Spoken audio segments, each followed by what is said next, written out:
أعوذ بالله من الشيطان الرجيم. بسم الله الرحمن الرحيم.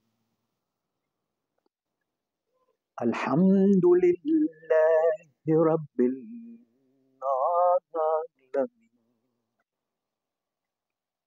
الرحمن الرحيم مالك يوم الدين إياك نعبد وإياك نستعين اهدنا الصراط المستقيم صراط الذين أنعمت عليهم غير المغضوب عليهم ولا الضالين.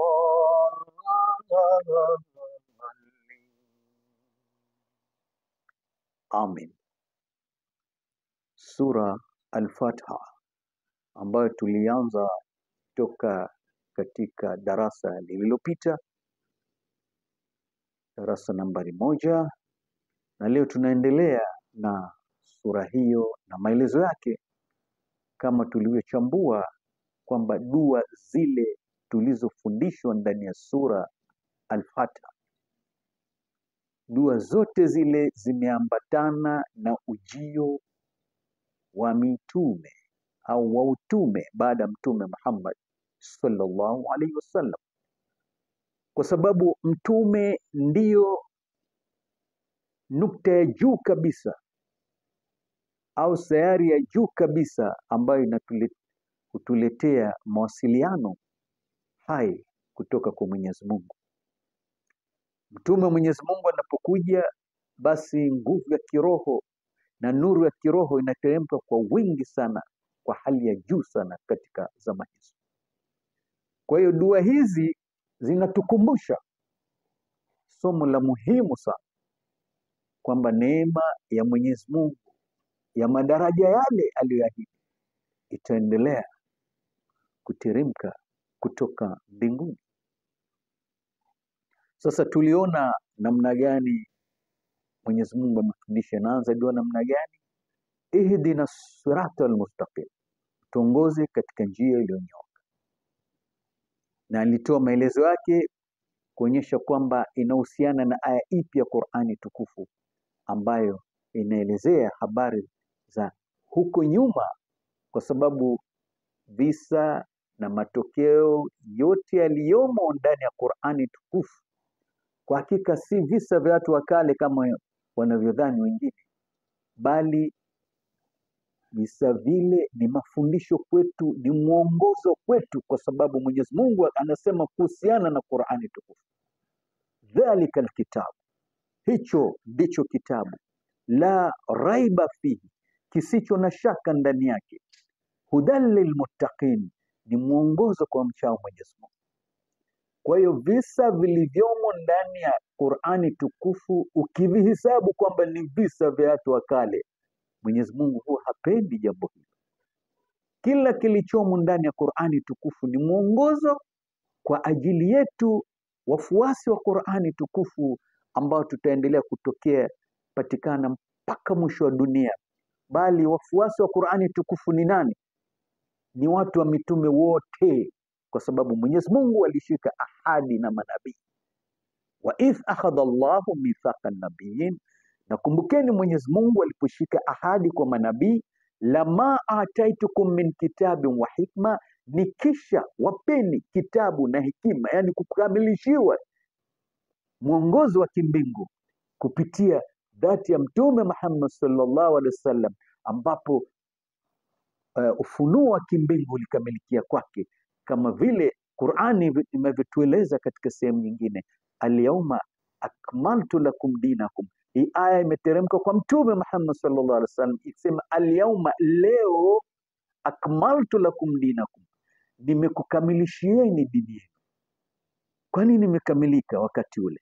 Ni kwamba dini ilianza toka mitume waliopita enzi na enzi. Huyu alileta kiche hiki, huyu akaleta kile na kadhalika na kadhalika. Na Mtume Muhammad sallallahu alaihi wasallam akifafanua jambo hilo, anaeleza kwamba mimi na mitume waliopita ni sawasawa na nyumba moja nzuri sana, ambapo kila mtu akawa anaitamani, anaisifu na kusema hii nyumba ni nzuri kiasi gani. Laiti kama upenyo wa tofali hii ungekuwa umekamilika, hii nyumba ingekuwa nzuri kiasi gani. Basi Mtume sallallahu alaihi wasallam akasema kwamba basi mimi ndio tofali lile,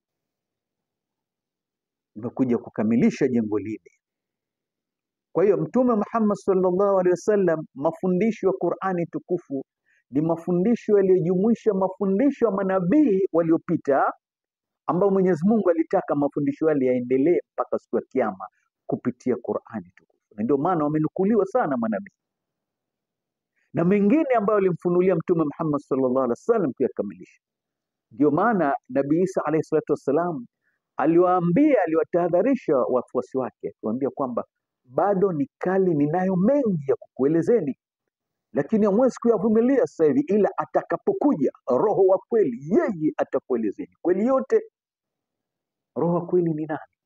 Roho wa kweli ndio Mtume Muhammad sallallahu alaihi wasallam aliyekuja kueleza kweli yote, kama vile Qur'ani inavyosema, al-yawma, leo, akmaltu lakum, nimekukamilishieni, dinakum, dini yenu, wa atmamtu alaykum ni'mati, na nimekutimizieni neema yangu, wa raditu lakumul islam dina, na nimekuridhieni Islam iwe dini kwa ajili yenu. Nini? Al-yawma, wakati ule Mtume Muhammad sallallahu alayhi wasallam.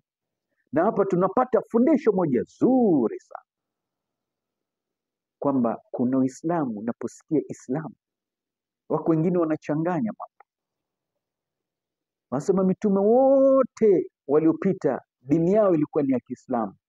Sawa, kwa maana moja, kwa sababu maana ya Islam ni nini? Ni kujitupa kwa Mwenyezi Mungu na kuishi katika amani.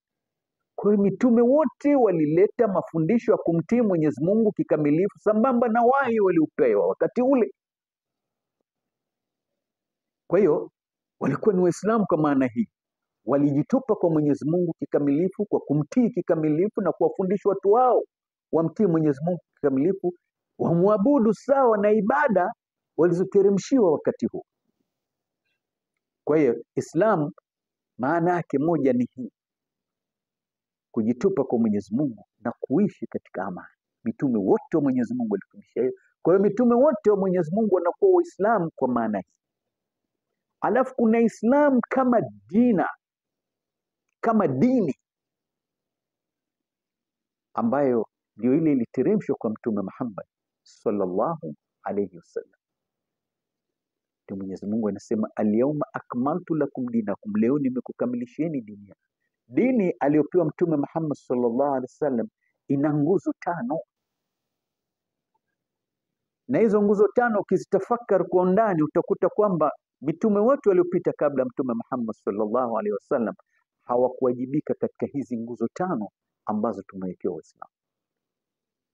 Swala 5, kufunga saumu ya Ramadhani. Swala 5 zilianzia kwa Mtume Muhammad sallallahu alaihi wasallam. Hadithi ya Miraj inatueleza kwamba Mtume sallallahu alaihi wasallam alipokwenda katika safari ya Miraj, huko ndiko akapewa sala 5, ndio akatuletea saumu ya Ramadhani. Kama ilivyokuwa walikuwa wanafunga saumu, lakini sio saumu kama ya Ramadhani yenye masharti ya Ramadhani.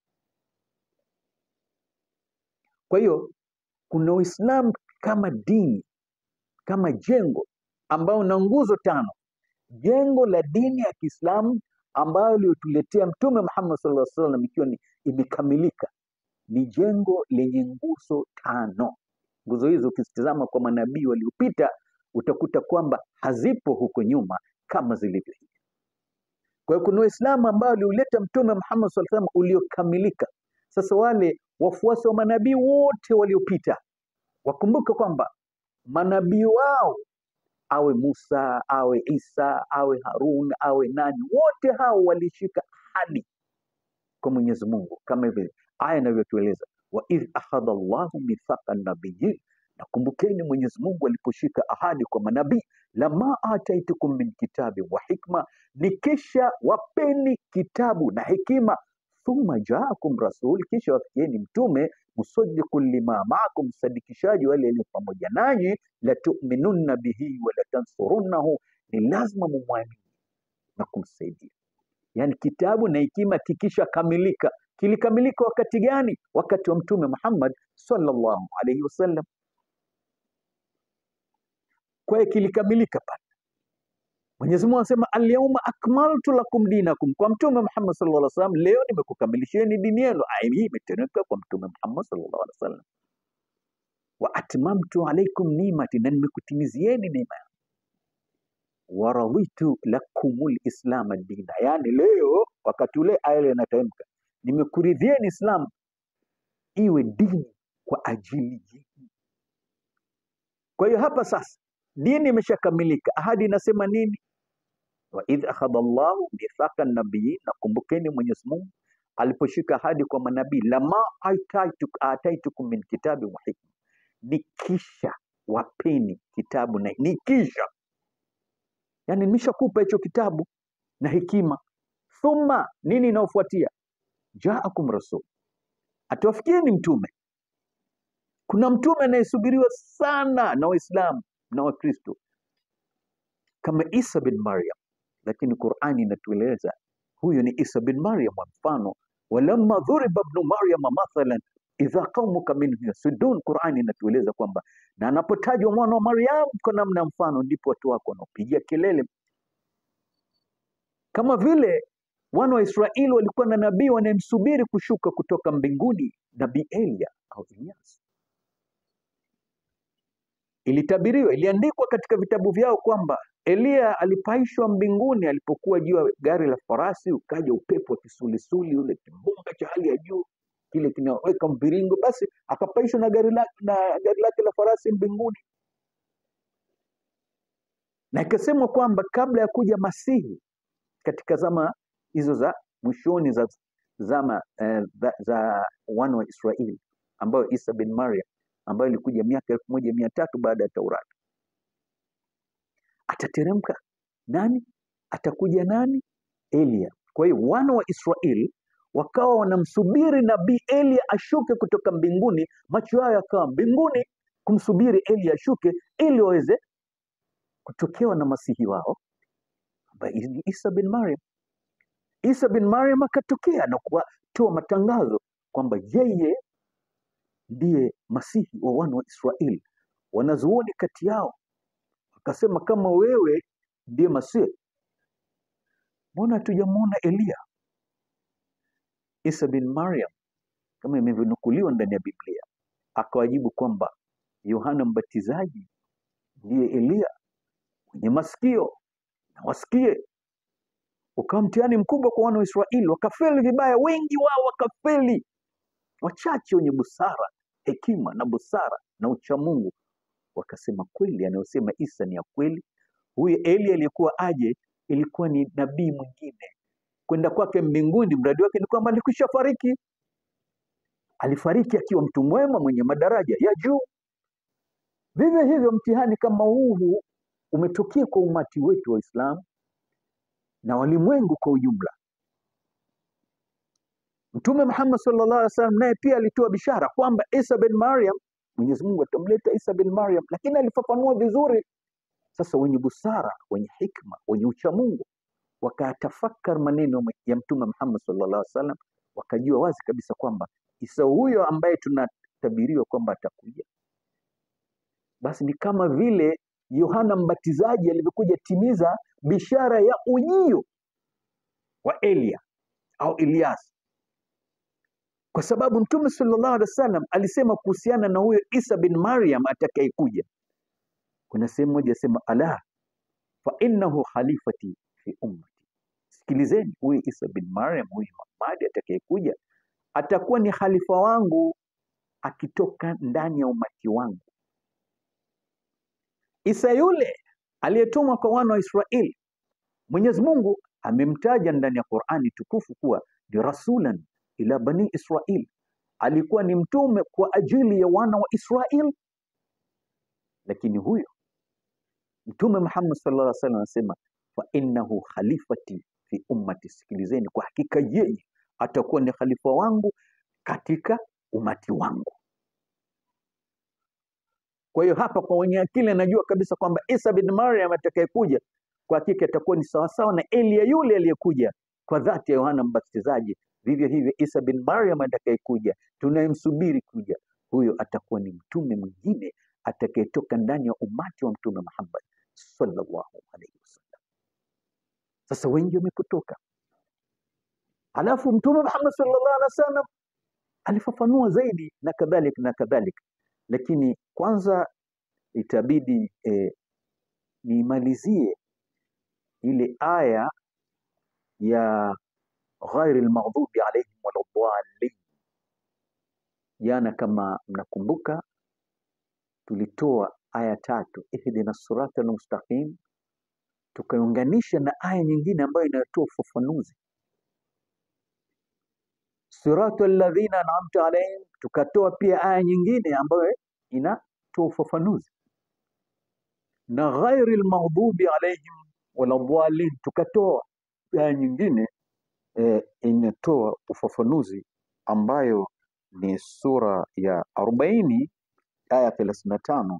Sababu jana nilinani hii kidogo ilichomoka ile hawala wapi ilipo, lakini leo nimeipata, nimeona ni bora nitoe maelezo marefu kidogo ya aya hii, kwa sababu watu wengine inawatatiza kidogo. Naona sasa hii aya watu bado naeleza watu wa Yusuf na nini na kadhalika, sasa nakujaje kuinasibisha na utume uliokuja? Hapana, hii Qur'ani ni hudal lilmuttaqin.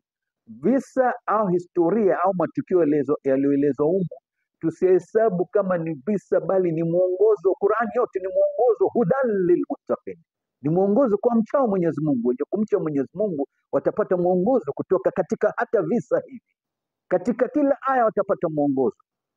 Ndio maana Mwenyezi Mungu asema hudal lilmuttaqin, dhalika alkitabu la raiba fihi hudal lilmuttaqin. Hicho ndicho kile kitabu kisichoshaka ndani yake, ni mwongozo kwa mchao Mwenyezi Mungu. Wacha Mungu watapata mwongozo ndani ya Qur'ani tukufu. Sasa twende tuone ile ghairil maghdubi alaihim waladdallin jinsi inavyo nasibishwa huku katika nani. Nilisoma jana aya ambayo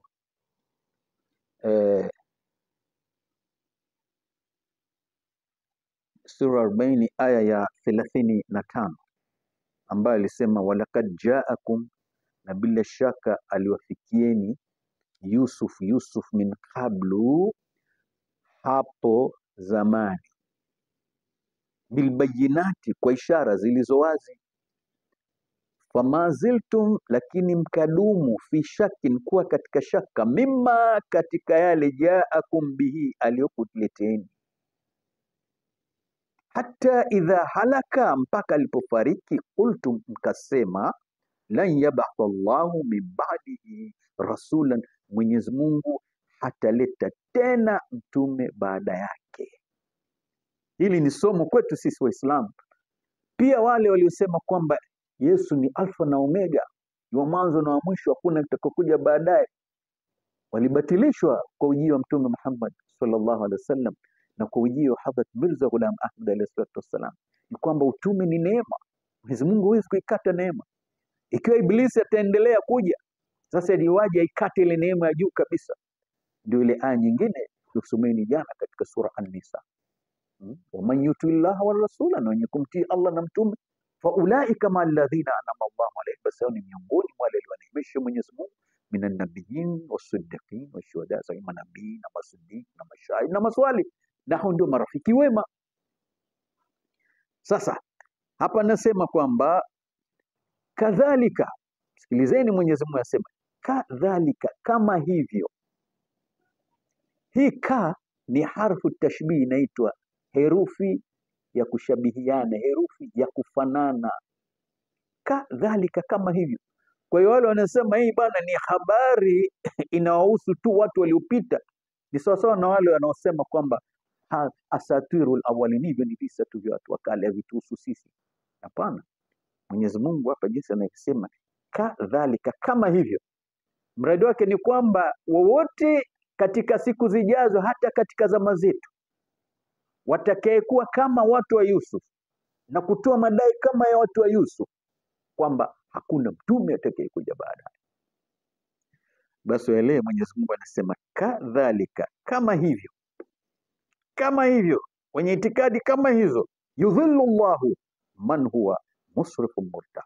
Yudhillu Allah, Mwenyezi Mungu hupitisha upotevu watu wana hiyo. Wa yule yudhillu Allahu man huwa, wa yule mwenye itikadi usema kwamba kuna mtume, musrifun, aliyepita kiasi, murtab, mwenye shaka. Mwenyezi Mungu anaeleza hivi. Ukienda kwenye sura 36 inayofuatia, aya 36, anasema hao watu wanaodai hivyo kwamba hakuna mtume, kama walivyodai watu wa Yusuf kwamba hakuna mtume leo, anasema kama hivyo kadhalika, anaonyesha wazi kabisa kwamba hawalengwi tu wale, bali wanalengwa wasomaji wa Qur'ani tukufu watakaoendelea, ambao watu wote duniani wanatakiwa kuwa wafuasi wa Qur'ani, watu wa dini zote, sababu mitume wao walishashika ahadi. Isa, Musa na nini, wote walishika ahadi ya kumwamini mtume huyo atakayekuja katika zama zetu hizi za mwisho, kuja kufanya nini? Kuja kufundisha tena mafundisho ya Mtume Muhammad SAW atakayekuwa amesahuliwa, na si mwingine ndiye mwanzilishi mtukufu wa jumuiya ya Uislamu Ahmadiyya. Sasa Mwenyezi Mungu anasema wale watu wenye itikadi madai kama ya watu wa Nabii Yusuf, Mwenyezi Mungu anasemaje? Kadhalika, kama hivyo, yudhillu Allahi, Allah huthibitisha upotevu, man huwa, wa yule, musrifun, alipita kiasi, murtab, mwenye shaka. Mbele anafafanua alladhina, ambao watu wa namna hiyo wenye itikadi kama za Yusuf kwamba hakuna mtume atakayekuja baadaye, kama wanavyosema sana wenzetu, Muhammad ni khatamun nabiyin, mwisho wa nabii, hakuna mtume wote atakayekuja baadaye, na anasema hivyo ni kafir. Mwenyezi Mungu anatoa jibu hapa. Watu wa namna hiyo wanaofanana na watu wa Yusuf waliosema kwamba hakuna mtume atakayekuja, anasema alladhina, ambao yujadiluna, wanajadiliana, fi ayati llahi, katika ishara za Allah, katika aya za Allah,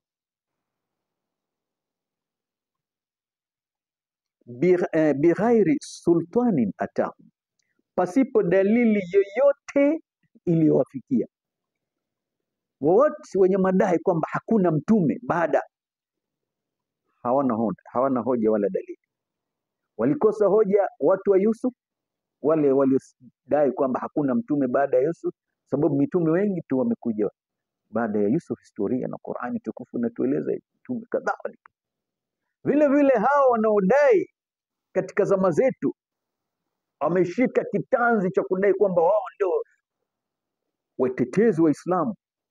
Mwenyezi Mungu hapa anaeleza watu wa namna hiyo, yujadiluna fi ayati llahi bighairi sultanin atahum, huwa wanajadiliana katika aya za Mwenyezi Mungu bila dalili yoyote iliyofikia.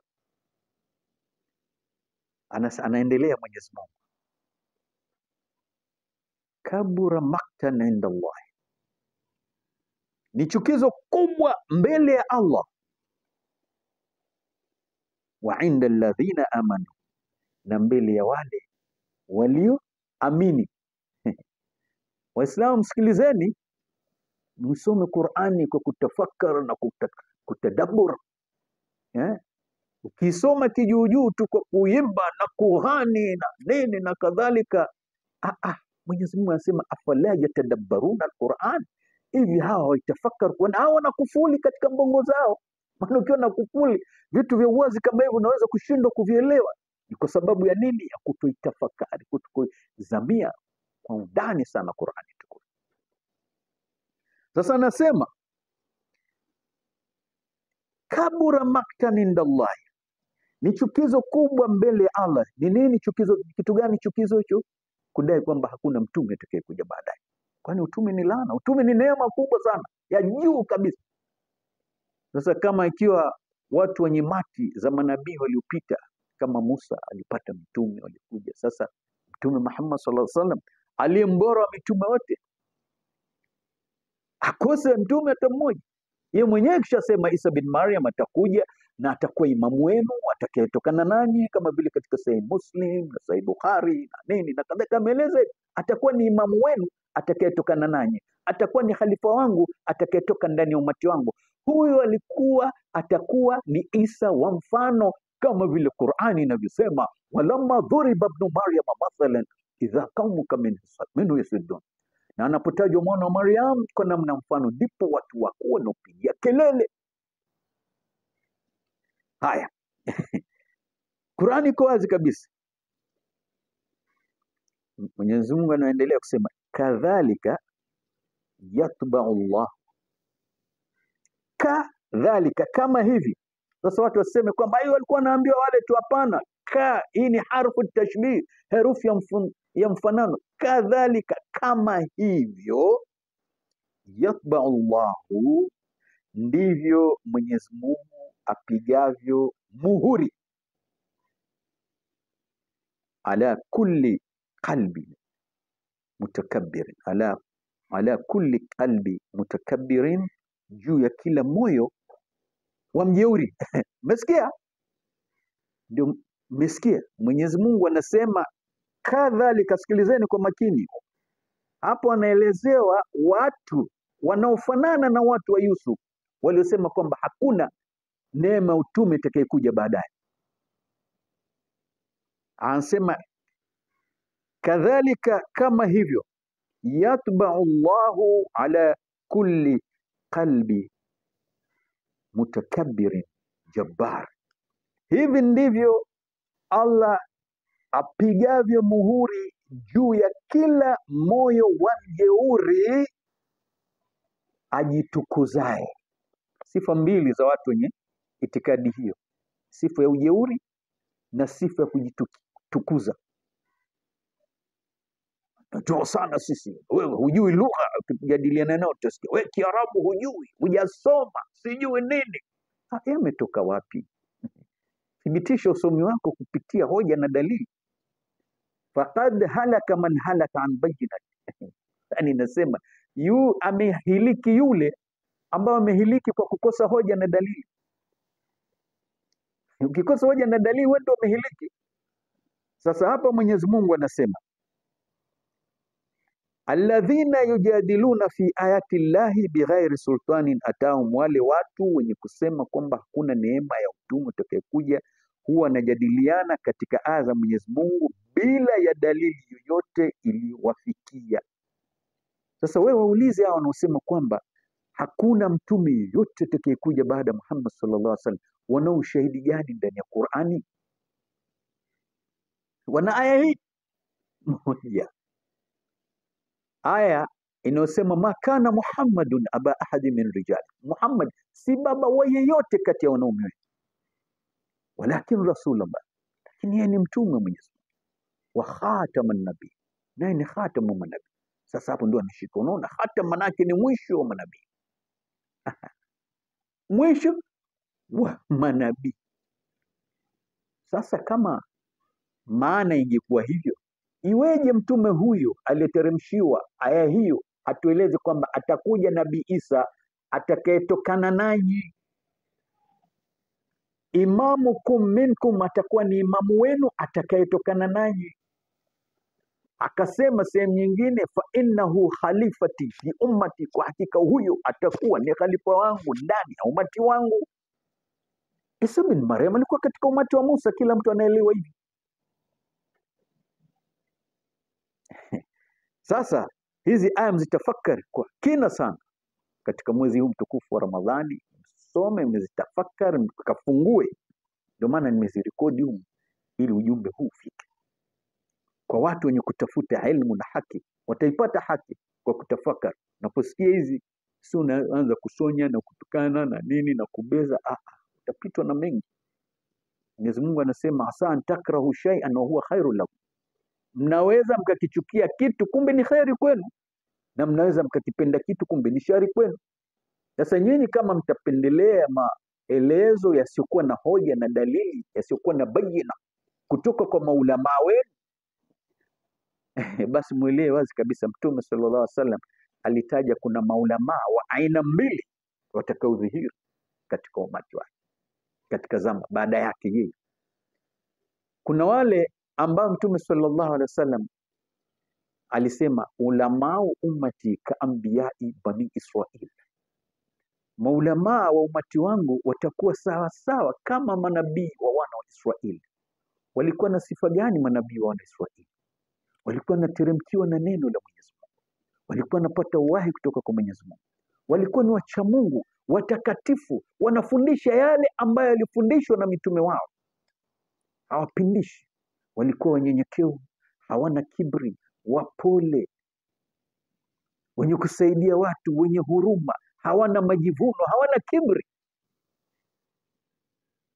Ndio Mtume akasema ulamaa ummati, maulamaa wa umati wangu mimi mtawatambua kwa njia hizi, kaambia bani Israeli, ni kama vile watafanana na manabii au wanafanana na wataendelea kufanana na manabii wa wana Israeli.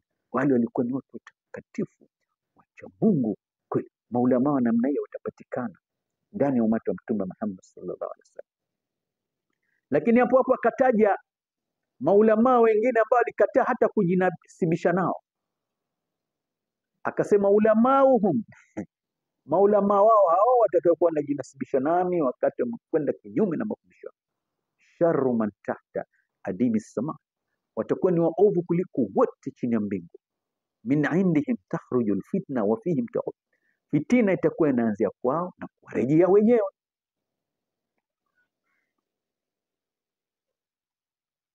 Sehemu nyingine nasema taftariku ummati ala 73 millatan, umati wangu utagawanyika katika makundi 73, kulluhum fi nar, yote yatakuwa ni moto, illa millatan wahida, isipokuwa kundi moja. Kaulizwa ma hiya ya Rasulullah, sema ni lipi hilo ewe mtume wa Mwenyezi Mungu? Sema ma ana alayhi wa ashabi, ni lile litakayokuwa juu mwenendo wangu na mwenendo wa masahaba zangu. Leo kuna jumuiya yetu ya Islamu Ahmadiyya, maulamaa wamewapotosha wengi, wanadhani kwamba jumuiya ya Islamu Ahmadiyya sio jumuiya kweli, ni makafiri. Wanatusingizia mambo mengi kiasi kwamba wengine bila hata kufanya juhudi ya kuitafiti hawatakuwa na udhuru mbele ya Mwenyezi Mungu. Mwenyezi Mungu amekuumba, amekupa akili, macho, masikio na kila kitu ili uweze kuvitumia kuweza kumtambua Mwenyezi Mungu na mitume aliyowatuma na waja wa Mungu aliyowatuma, uzijue alama zao. Sasa katika leo tunazo sasa ni watu wengine wamekaa kuwasikiliza maulama wao, wanawapotosha, naambia hao ni makafiri, makadiani, sofate na nini. Je, umeshawasikiliza wanasema nini? Leo Mwenyezi Mungu ameleta khairi, kuna vyombo kama hivi. Toka hapa katika YouTube unaweza kusikiliza, utasikiliza TikTok, sijui wapi, Instagram. Tunapeleza kwa ujumbe ili watu ziwafikie popote pale walipo. Maana mashehe walikuwa na silaha kwamba tuwasikiliza hao makadiani, wamesomea ubishi yao bwana, wanaijua Qurani kichwa chini miguu juu. Sasa watu wanatishika, akisikia tu ni Ahmadi, mimi sitaki, anaondoa. Lakini sio ulimwengu sasa, ulimwengu sasa ni wa elimu. Vifaa vya kielimu vimeumbulio. Wewe ukimkataza mtu ndani anakwenda hata nimejifungia kwenye, hata akiwa mbele yako pale amnatia headphones zake, wewe nadhani anasikiliza mziki, kumbe anasikiliza vitu vinavyotoka Ahmadiyya. Kwa hiyo ndio hali hiyo. Sasa Mwenyezi Mungu anasema kadhalika yatba'u Allahu ala kulli qalbi mutakabbirin jabbar, hivi ndivyo apigavyo muhuri juu ya kila moyo wa mjeuri ajitukuzae. Mwenyezi Mungu anasema ukiwa na itikadi kama hii ya watu wa Yusuf kwamba hakuna neema utume utakuja baadaye, basi moyo wako ni wa kijeuri na wenye kujitukuza, unahesabiwa kwamba ni mjeuri na mwenye kujitukuza. Mwenyezi Mungu kishapiga muhuri juu ya kila moyo wa mjeuri ajitukuzae. Nendeni mkasome, fungueni Qurani msome haya, sura Al-Mu'min sura 40 anzia aya 35 hapo na 36 na 37 na huko tunaendelea mbele. Kwanza tuishie hapa na 35 na 36. Unapata ujumbe wa wazi kabisa kwamba tunapomuomba Mwenyezi Mungu ghairil maghdubi alaihim waladdallin, Mwenyezi Mungu utuepushe kuelekea katika njia waliokasirikiwa na waliopotea na waliokasirikiwa. Hapo Mwenyezi Mungu anatueleza waliopotea na wakasirikiwa ni nani. Anasema kadhalika yudhillu Allahu man huwa musrifun murtab. Yudhillu, si ndio adhalini hao? Ni watu gani hao? Kadhalika, mwanzo anasema walakad jaakum yusufu min qablu, hapo kabla alikufikieni Yusuf bilbayinati, kwa ishara zilizo wazi. Fama ziltum fi shakki mimma jaakum bihi, mkadumu kuwa na shaka katika yale alikujieni nayo. Hata idha halaka, alipofariki Yusuf, kultum, kasema lan yabatha Allahu min ba'dihi rasul, Mwenyezi Mungu ataleta tena mtume baada yake. Mwenyezi Mungu sasa anasema ameanza kwa harfu tashbih, kadhalika, kama hivyo, wale wote watakayekuwa kama hivyo. Yudhillu Allahu man ala kulli yudhillu kadhalika yudhillu Allahu, hivyo Mwenyezi Mungu uthibitisha upotevu, ala kulli qalbi mutakabbirin jabbar, juu ya kila moyo wa mjeuri ajitukuzaye. Ukitaka kushuhudia haya imesemwa hapa na Qur'an tukufu, hebu tufuatilia mijadala ambayo tunajadiliana na Ahmadiyya na wasikuwa Ahmadiyya. Kuna mjadala fulani, ufuateni katika YouTube channel yangu, mjadala wa tangamano, tulijadiliana pale, na mijadala mingine fuatilieni, mtaikuta katika Audiomack. Tulijadiliana na wakina Mazrui kutoka Oman, waibadhi hao na Sawafi kutoka ibadhi. Nendeni msikilize lugha tulizokuwa tunatumia sisi na lugha walizokuwa wakitumia wao. Hapo ndipo mtakapoweza kuelewa kwamba wale watu wenye itikadi hizo, Mwenyezi Mungu hapa kishatoa bishara, anasemaje? Kadhalika yatba'u Allahu ala kulli qalbi mutakabbirin jabbar, hivi ndivyo apigavyo muhuri juu ya kila moyo wa mjeuri ajitukuzaye. Ni watu gani hawa? Wale watu wenye itikadi kama za watu wa Yusuf, kusema kwamba Mwenyezi Mungu hataleta tena mtume baadaye, na ndio wale wote wanaodai kwamba hakuna mtume yote atakayekuja baada ya Mtume Muhammad sallallahu alaihi wasallam, wanaingia hapa. Kwa hiyo tahadharini, ole wenu, amkeni Waislamu, msikubali hao wacheka wakakupotezeni, sababu inasema siku ya kiyama mtalalamika wengine, mashekhe wetu ndio walinani wape adhabu maradufu, watawarukia sema kwani tulikulazimisheni nyinyi? Si wenyewe mmefuata nani? Wote tutakwenda tu kwa motoni, utakuwa hakuna kusalimika. Sasa hapa, hiyo ndio sasa hii aya hii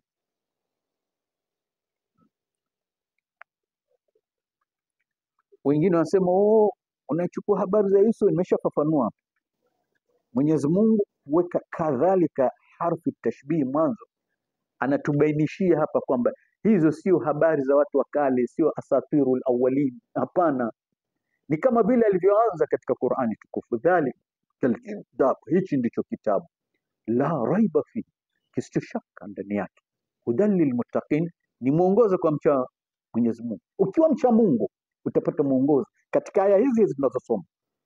Usipokuwa mcha Mungu utaweza kupata kitu. Umeona? Sasa hizi ndizo aya. Sasa twende kidogo kwenye chimbuko lake huko mwisho nyuma, tuone. Tunaanzia hapa kwenye aya ya 22 ya hii sura Al-Mu'min, sura ya 40, aya ya 22. Hebu tuone mlolongo wake, twende hivi halafu tuone. Mwenyezi Mungu anasema awalam yasiru fil ardi, je, hawakusafiri katika nchi? Fayandhuru kaifa kana aqibatul ladhina kanu min qabli, wakaona jinsi ulivyokuwa mwisho wa wale waliokuwa kabla yao. Je, hawakusafiri katika nchi wakaona jinsi ulivyokuwa mwisho wa wale waliokuwa kabla yao? Hili ni swali ambalo Mwenyezi Mungu anaeleza. Nikuacheni nyuma kidogo ili tuende tuone inafika wapi. Anasema kanu hum ashadda minhum quwwatan, wao walikuwa wenye nguvu zaidi, wa atharan fil ardi, na athari ardhini, kuliko hao. Fa akhadhahumullahu bidhunubi, lakini Allah akawakamata kwa sababu ya makosa yao, ya madhambi yao. Wama kana lahum min Allahi min waq, wala hapakuwa na wakuwalinda na Allah. Dhalika biannahum kanat ta'tihim rusuluhum bilbayinat, hayo ni kwa sababu walikuwa wanawafikia mitume wao kwa ishara zilizo wazi. Fakafaru, lakini wakawakataa mitume. Fa akhadhahumullah, ndipo Allah akawakamata. Sasa enyi Waislamu, kama Qur'ani imetuambia imma yatianakum rusulun minkum yakusuna alaikum ayat, bila shaka watawafikieni mitume kutoka kwa Mwenyezi Mungu. Rusulun, watakufieni mitume kutoka miongoni mwenu, bilbayinat, kwa ishara zilizowazi. Yakusuna alaikum, mitume watafanya nini? Yakusuna alaikum ayati, watawasomeni aya zangu. Ni aya zipi hizo zitakazokuwepo baada ya Mtume Muhammad sallallahu alaihi wasallam? Aya za Qur'ani, mafundisho ya Qur'ani, mafundisho ya Uislamu. Mitume watakayekuja hawataleta kitu kipya. Mitume hao watakuja kutuongoza katika mafundisho sahihi ya Qur'ani tukufu. Wahi watakayekuwa wakipokea kutoka kwa Mwenyezi Mungu sio wahi wa sheria mpya, bali wahi wa maelezo ya Qur'ani tukufu na kauli za Mtume Muhammad sallallahu alaihi wasallam. Na ndio alivyofanya Hadhrat Mirza Ghulam Ahmad alayhi salam, na ndio jumuiya ya Islam inachofanya kitu. Na kama mfano huu ambao tunakuelezeni hapa, vitu vinafunguka wazi wazi, lakini mashekhe wanakuficheni na wanasema msiwasikilize, watakupotosheni. Huyu nakubali kuna nini tepo na hii. Anasema dhalika biannahum kanat ta'tihim rusuluhum bilbayinat, haya ni kwa sababu walikuwa wanawafikia mitume wao kwa ishara zilizo wazi. Fakafaru, lakini wakataa. Fa akhadhahumullahu, ndipo Allah akawakamata. Innahu qawiyyun, bila shaka yeye ni mwenye nguvu, yani Mwenyezi Mungu. Shadidul iqab, mkali wa kuadhibu. Hakika yeye ni mwenye nguvu, mkali wa kuadhibu. Mbele anasema walaqad arsalna Musa biayatina, na kwa yakini tulimtuma Musa pamoja na ishara zetu. Wa sultanin mubin, na ishara zetu na dalili dhahir. Wa sultanin mubin, na dalili dhahir. Nakuja sasa, Mwenyezi Mungu anatueleza habari za mitume waliopita, lakini sio kama visa vya watu wa kale. Maana ungesema hizo habari naeleza habari watu wao zinasibisha na habari zijazo. Mwenyezi Mungu alipoweka harfu tashbih kule mbele, kadhalika alikuwa anamaanisha kwamba hii inatuhusu watu wa sisi, kufanana na hao watu wa zamani ambao vitu wamebieleza. Anasema walakad arsalna Musa biayatina, na kwa yakini tulimtuma Musa pamoja na ishara zetu. Wa sultani mubin, na dalili dhahir. Ila Firauna, kwa Firauni, yani tulimtuma Musa kwa Firauni. Wa Haman, na Hamana. Wa Qarun, na Qarun. Faqalu, lakini wakasema, sahirun, huyu ni mchawi, kadhab, mwongo mkubwa.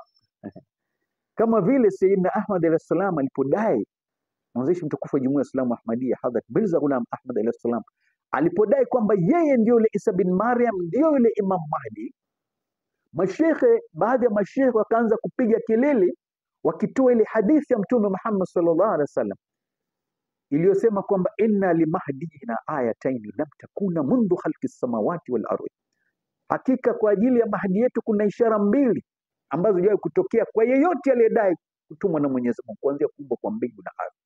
Yankasiful qamaru fi awwali lailatin min Ramadan, mwezi utapatwa katika usiku wa kwanza kupatwa kwa mwezi ndani ya mwezi mtukufu wa Ramadhani.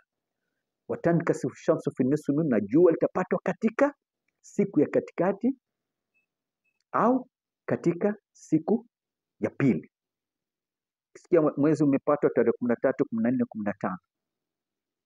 Kwa hiyo tarehe 13 hapa ilikuwa inatoa bishara. Jua tarehe 27, 28 au 29. Sasa siku ya katikati itakuwa ni tarehe 28. Sayyidina Ahmad alipodai madai hayo, masheikh akasema mbona tujaiona ishara hii kutokea? Akasema mimi nimeambiwa na Mwenyezi Mungu bwana. Sasa kama ni mtu, hiyo kutoa ishara hiyo ni kazi ya Mwenyezi Mungu, sio kazi ya mwanadamu. Ameanzisha jumuiya mwaka 1889, 1891 alichukua 1889, lakini 1891 aliutangazia ulimwengu kwamba yeye wale wanaomsubiri Isa bin Maryam kuja basi waelewe kwamba Mwenyezi Mungu amenifikisha mimi ndio Isa bin Maryam yule mnamsubiri. Ukatoka upinzani mkubwa, ndio wengine wakasema hiyo kama wewe ni Mahdi, iko wapi ile bishara ya kupatwa jua na mwezi? 1891 wanaendelea kudai hivyo, 92 wanaendelea kudai hivyo, 93 wanaendelea kudai hivyo. 1894 ndani ya tarehe 13 ya mwezi wa Ramadhani mwezi ukapatwa upande wa mashariki wa dunia, kule alikudhihiri Sayyidina Ahmad upande wa mashariki. Na tarehe 28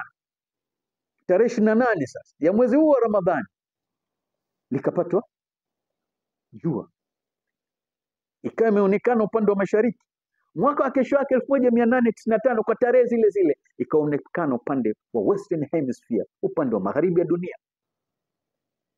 Shekhe mmoja alipanda juu ya dari akaanza kulia, akasema Mwenyezi Mungu umefanya nini kuleta hii? Sasa watu watapotea, watakwenda kwa huyu muongo Mirza Ghulam Ahmad. Tazama, mtu anaona ishara. Watu wengi walijiunga na jumuiya ya Waislamu Ahmadiyya baada ya kutudhihiri hii ishara. Inshallah nimeiweka juzi hapa katika nani, kulikuwa na mkutano ambao ulifanyika kule Kilimanjaro Hotel Dar es Salaam ya bishara ile, imeelezwa kwa urefu ya kupatwa kwa jua na mwezi. Wale wataka wapitie katika hizi clips zangu wataikuta mle katika nani, naweza nikairusha tena leo kwa sababu nimeelezea. Baadhi ya mashehe kuona aibu sasa, hapa sasa watu watapotea.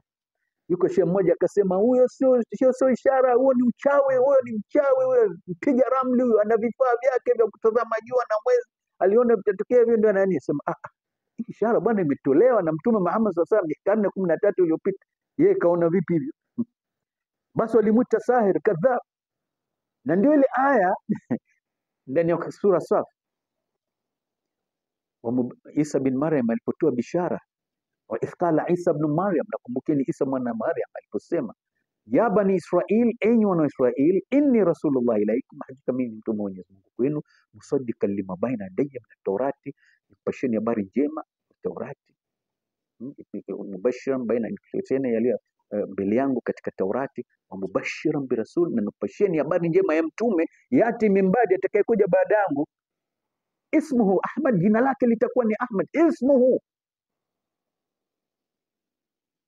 Falamma jaahum bil bayinat, sasa inaendelea na alipowafikia kwa ishara zilizowazi, bishara inaendelea za Qur'ani. Falamma jaahum bil, huyo Ahmad atakapofika, falamma jaahum bil bayinat, hapa imetumika fi'il madhi, habari ya wakati uliopita, lakini katika Qur'ani tukufu huwa zinatumika sigha za namna hiyo kuashiria siku zijazo.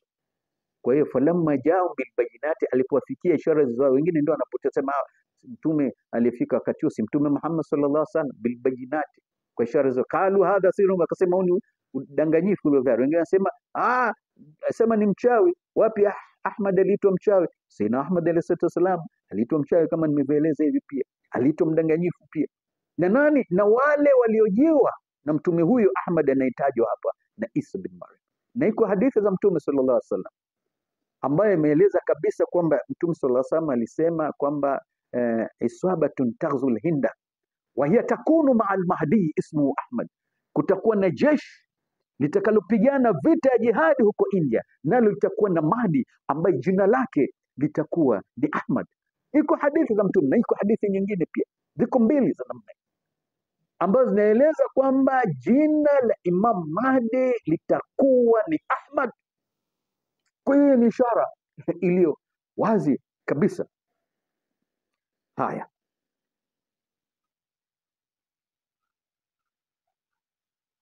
anasema falamma jaahum bilhaqqi min indina, basi alipowaletea haki kutoka kwetu. Nani huyo? Musa huyo, qalu, wakasema, uktulu abnaa alladhina amanu ma'ahu, waueni watoto wa kiume wa wale walioamini pamoja naye, wastahyu nisaahum, na wacheni hai wanawake wao, wama kaidul kafirina illa fi dhalal, na bila shaka na hila ya makafiri haiwi ila katika upotevu. Hii wanawaua watoto wao wa kiume na kuacha hai saizi katika njia nyingi tu, kuwaweka utumwa na nini wale bwana, kuhakikisha kwamba mabinti wao hawaolewi wenyewe, wanawauza watu nje, au njia nyingine kuelimisha wanawake alafu kuacha wavulana. Sasa wanaume wanakuwa duni, watumwa. Sasa wanawake akishapata hiyo, wako wengine wanakuwa na silika za kibri na jeuri, kwa hiyo jamii inasambaratika.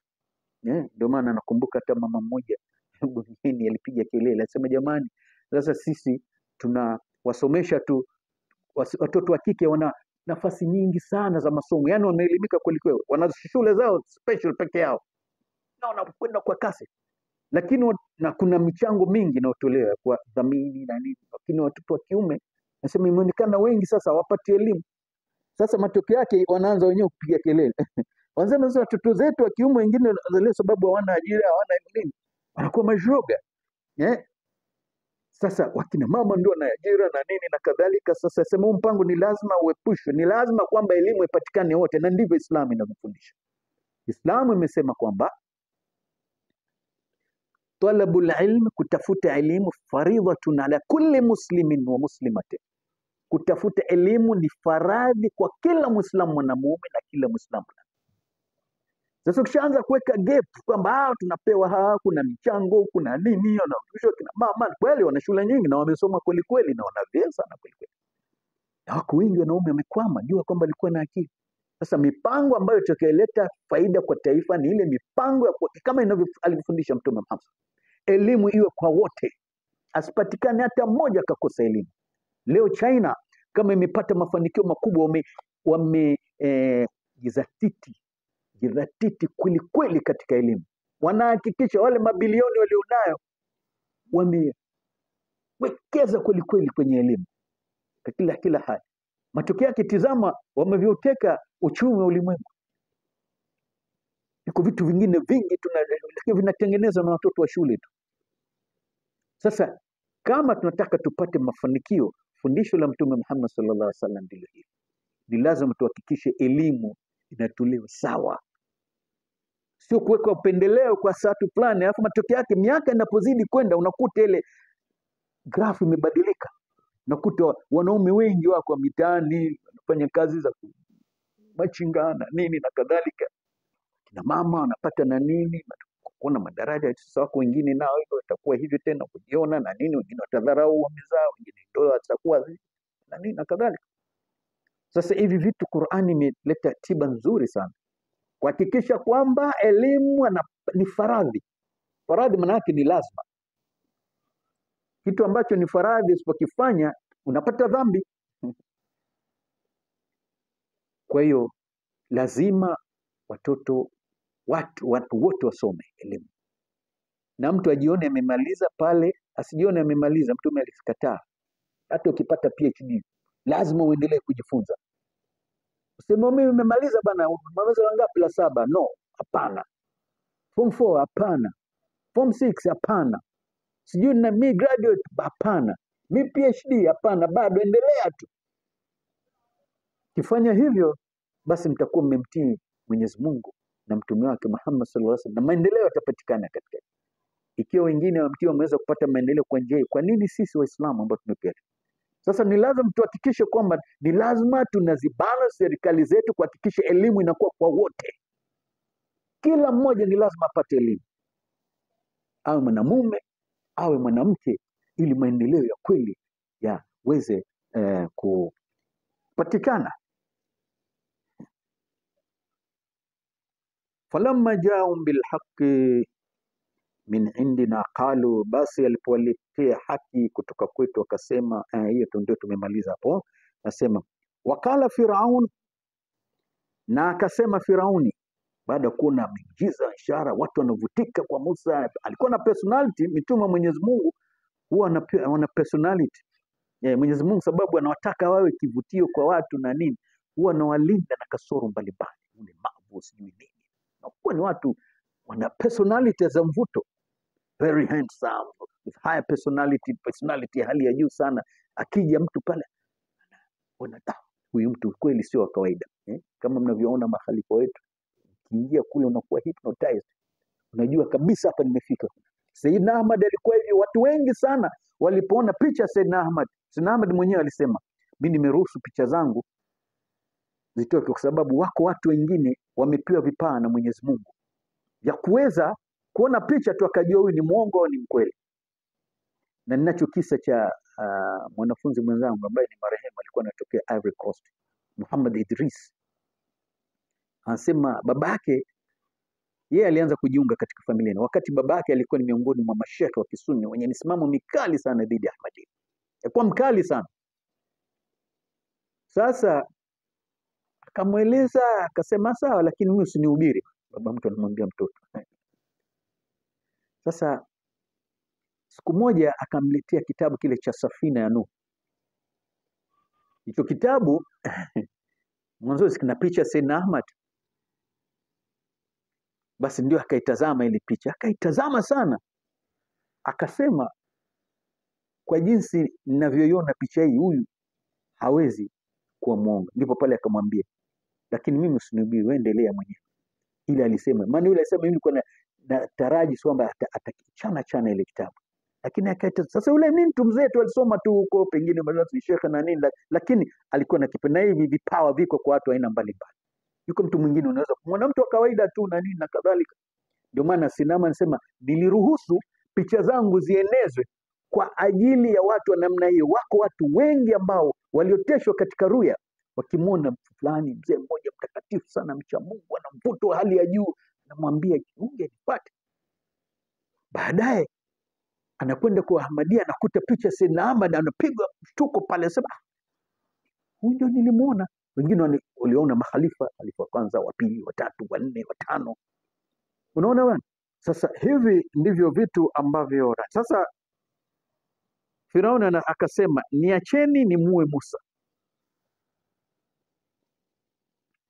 naye amwite Mola wake, hakika nachelia isije akaibadilisha dini yenu au ataleta matata katika nchi.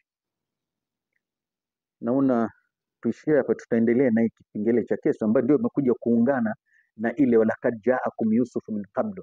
Mlolongo unakwenda mpaka inafika kwenye ile aya kwamba Mwenyezi Mungu na kwa hakika alikujieni Yusuf hapo kabla kwa ishara hizo wazi, lakini mkadumu kuwa na mashaka juu yale yaliyokeni mpaka alipofariki, mkasema hakika Mwenyezi Mungu hataleta tena mtume baada ya Yusuf.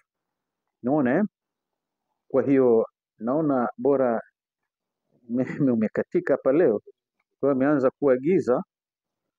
Kwa hiyo itabidi kesho insha Allah tutaendelea na darsa hili ambalo linafanyika hapa nyumbani kwa bwana Yahya Yusuf Othman Kambaulaya. Tuko hapa, huwa inafanyika darsa, kuna swala pamoja pia huwa inafanyika hapa. Kwa hiyo Sheikh Yusuf Kambaulaya pia yupo na watoto zake na familia yake na nini na kadhalika, huwa tunakusanyika hapa saizi kwa darsa hili. Assalamu alaikum wa rahmatullahi wa barakatuh.